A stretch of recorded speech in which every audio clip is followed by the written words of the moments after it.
Canavar okulu. Hadi çocuklar, bugünkü dersimiz yemek pişirmek. Oley ya, of ya. Ya ne yemeği ya? Lan al lan. Ben alacağım bunu. Ya hocam ya, şapkamı çaldı.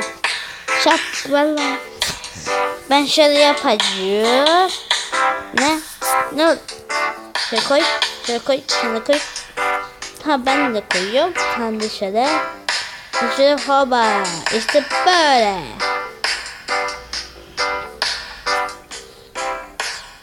Handır. Şöyle bitti. Ben bunu yaptım. Yiyeyim. Allah.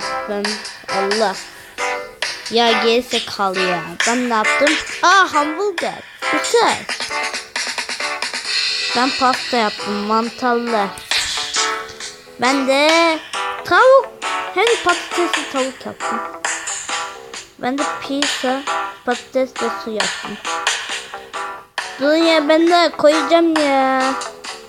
Ya ne yapıyor? Ne olur ya?